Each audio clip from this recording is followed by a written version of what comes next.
दोस्तों कहते हैं कि घर की दहलीज एक औरत के लिए सबसे सुरक्षित जगह होती है और ससुर एक पिता का साया। लेकिन क्या हो जब वही साया एक खौफनाक भेड़िया बन जाए। दोस्तों यह कहानी किसी फिल्मी पर्दे की कल्पना नहीं बल्कि बंद कमरों के पीछे दफन उस कड़वे सच की है जिसे सुनकर रूह कांप उठेगी। एक अभागन बहू जो अपने पति की बेवफाई का दर्द लेकर ससुर के पास न्याय मांगने गई थी। उसे क्या पता था कि जिस चौखट पर वह सिर झुका रही है वही उसकी अस्मत का सौदा होने वाला है। एक तरफ पति की अय्याशी, दूसरी तरफ ससुर की लोडेड बंदूक और उन दोनों के बीच फंसी एक औरत की सिसकियां। लेकिन यह कहानी सिर्फ आंसुओं की नहीं है। यह कहानी है उस खतरनाक बदले की जहां एक बेबस बहू ने अपनी मजबूरी को हथियार बनाया और ससुर के साथ ऐसा खूनी रोमांस शुरू किया कि अंत में शिकारी खुद शिकार बन गया। दोस्तों क्या था उस ससुर का असली इरादा? कैसे एक बंदूक की नली पर शुरू हुआ यह रिश्ता बिस्तर की गहराइयों तक पहुंचा और आखिर में उस औरत ने कैसे पूरे खानदान की ईंट से ईंट बजा दी। सावधान हो जाइए क्योंकि इस कहानी का हर मोड़ आपको यह सोचने पर मजबूर कर देगा कि क्या वाकई अपनों पर भरोसा करना मुमकिन है। तो दिल थाम कर सुनिए दोस्तों, विश्वासघात और प्रतिशोध की यह सबसे बड़ी दास्तां। तो आभा की शादी शहर के एक रसूखदार खानदान में हुई थी। उसका ससुर जिसका नाम ठाकुर विक्रम सिंह था, इलाके के जाने माने रसूखदार आदमी थे। उनका रुतबा ऐसा था कि परिंदा भी पर मारने से पहले इजाज़त लेता था। लेकिन इस आलीशान बंगले के अंदर आभा का दम घुट रहा था दोस्तों।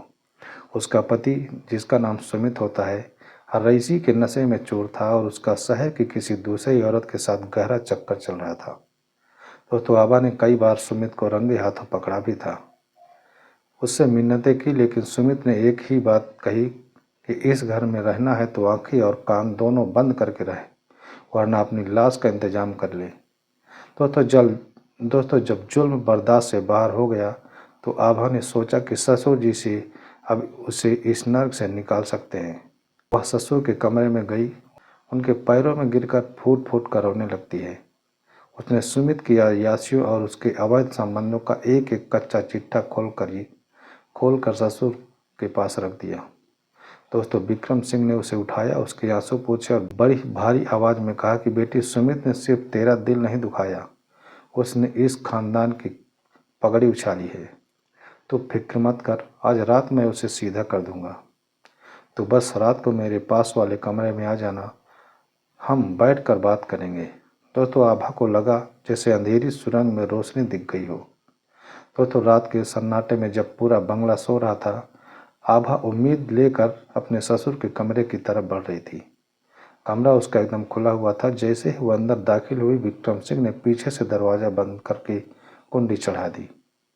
आभा दोस्तों कुछ समझ पाती उससे पहले ही ससुर ने अलमारी से अपनी लोडेड डबल बैरल बंदूक निकाली और उसका ठंडा लोहा आभा की कनपटी पर सटा दिया।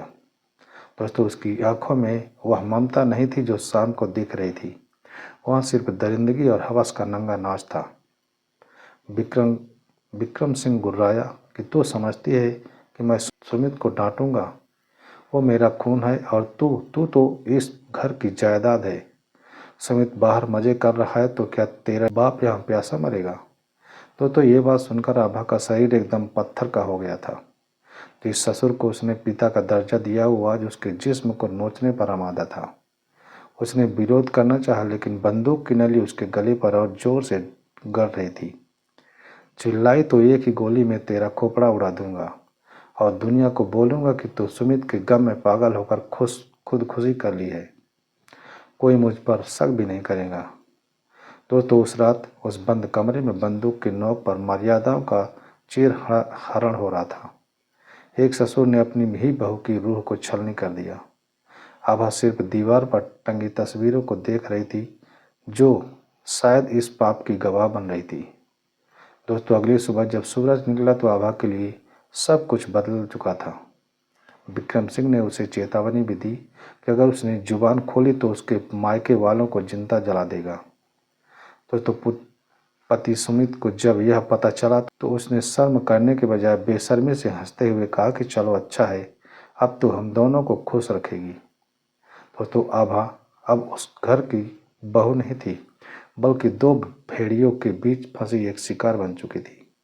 दोस्तों, उस पहली खौफनाक रात के बाद आभा का मन नफरत से भरा था, लेकिन ससुर विक्रम सिंह ने खेल बहुत सात्विक तरीके से खेला था। उसने आभा को न केवल डराया बल्कि धीरे धीरे उसे यह एहसास भी दिलाना शुरू कर दिया कि इस घर में उसकी हैसियत सिर्फ तभी तक है जब तक वह उसे खुश रखती है। पति सुमित तो अपनी ही धुन में बाहर किसी और के साथ मशगूल था। ऐसे में घर के अंदर आभा एकदम अकेली पड़ गई थी। दोस्तों, विक्रम सिंह ने अब अपनी शक्ति को नकली प्यार और तोहफे के पीछे छिपाना शुरू कर दिया था। दोस्तों, कहानी में तभी एक नया मोड़ आया जब विक्रम सिंह ने आभा की देखभाल करनी शुरू कर दिया। वह उसे कीमती साड़ियाँ ला कर देता, उसकी पसंद का खाना बनवाता और घंटों उसके पास बैठकर सुमित की बुराई किया करता था। और वह कहता कि यह नालायक तेरा मोल नहीं जानता, लेकिन मैं जानता हूँ कि तू कितनी कीमती है। दोस्तों, धीरे धीरे बंदूक का डर पीछे छूटने लगा और उसकी जगह एक अजीब और डार्क रोमांस ले ली। आभा, जो बरसों से प्यार और तवज्जो के लिए तरस रही थी, न चाहते हुए भी इस जहरीले लगाव की ओर खिंचती चली आई। वह जानती थी कि यह रिश्ता गलत है, पाप है, लेकिन खालीपन और सुरक्षा की तलाश में उसने खुद को ससुर की बाहों में सौंपना शुरू कर दिया। तो अब रातें खौफ की नहीं बल्कि एक रहस्यमय मिलन की गवाह बनने लगी थी। जब सुमित शराब के नशे में बाहर रहता तब ससुर और बहू के बीच एक ऐसी नज़दीकियाँ पनपने लगी जो समाज की नज़रों में गुनाह थी। दोस्तों, अब ससुर और बहू दोनों मिलकर अक्सर साथ में बैठकर शराब पीते थे।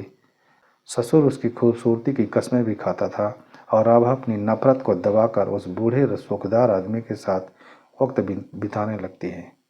उनके बीच का रिश्ता अब सिर्फ ज़बरदस्ती का नहीं रहा बल्कि एक ऐसी सीक्रेट लाइफ बन चुका था जहां दोनों ने एक दूसरे की ज़रूरतों का सौदा कर लिया था। दोस्तों, एक रात सुमित अचानक बिना बताए घर आ जाता है।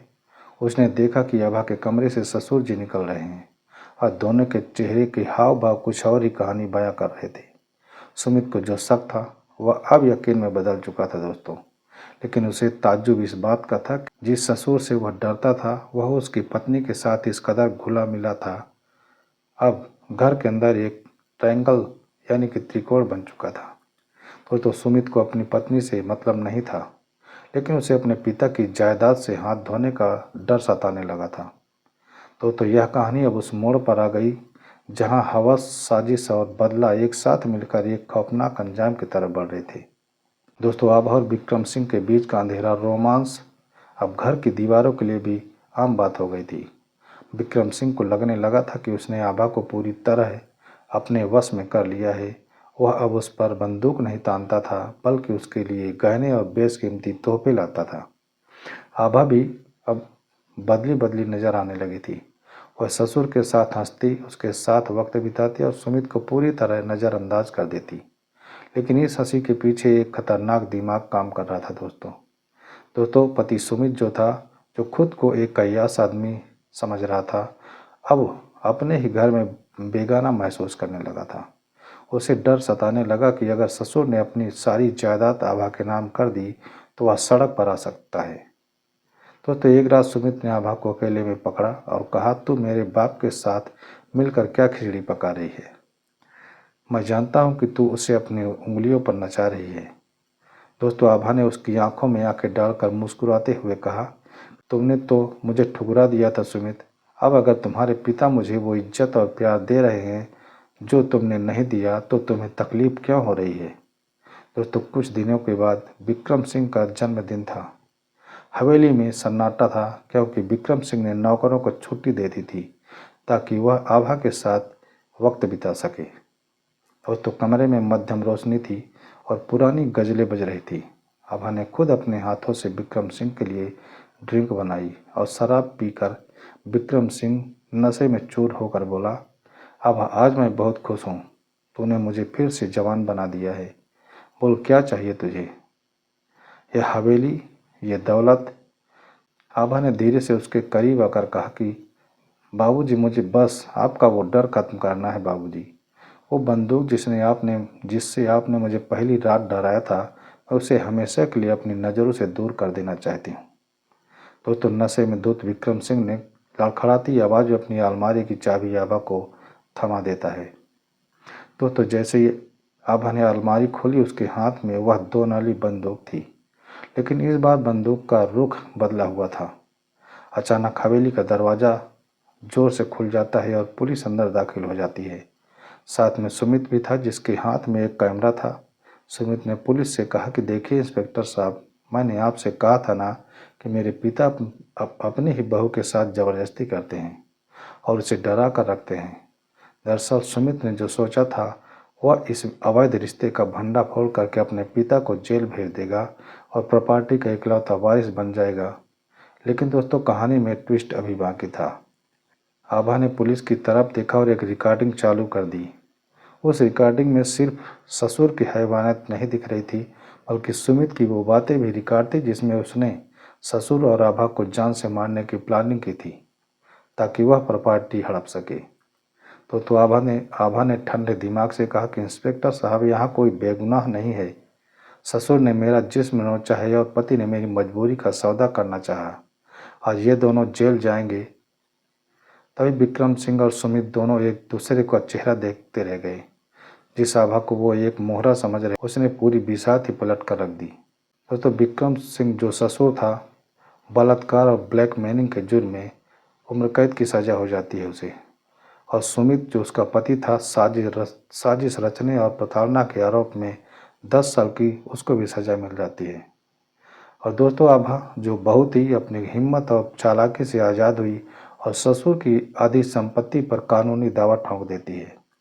दोस्तों इस कहानी से ये सीख मिलती है कि अक्सर महिलाएं लोकलाज और परिवार की इज्जत के डर से ऐसे घिनौने अपराधों को पी जाती हैं। दोस्तों आभा की कहानी सिखाती है कि इज्जत उसकी नहीं जाती जो पीड़ित है, बल्कि उसकी जाती है जो अपराधी है। दोस्तों न्याय पाने के लिए सामाजिक डर को त्यागना अनिवार्य है। दोस्तों इस कहानी का अंतिम संदेश यही है कि कभी कभी शिकार को खुद ही शिकारी बनना पड़ता है ताकि वह अपने वजूद को बचा सके। दोस्तों ये थी आज की सच्ची कहानी। आपको कैसी लगी कमेंट में अपनी राय हमें ज़रूर बताएं। और अभी तक इस चैनल को सब्सक्राइब नहीं किए हैं तो चैनल को सब्सक्राइब ज़रूर कर लीजिए और बेल आइकन को भी प्रेस ज़रूर कर लीजिए। तो दोस्तों मिलते हैं अगले नई वीडियो में। तब तक अपना और अपनों का ख्याल रखें। वीडियो देखने के लिए आपको बहुत बहुत धन्यवाद।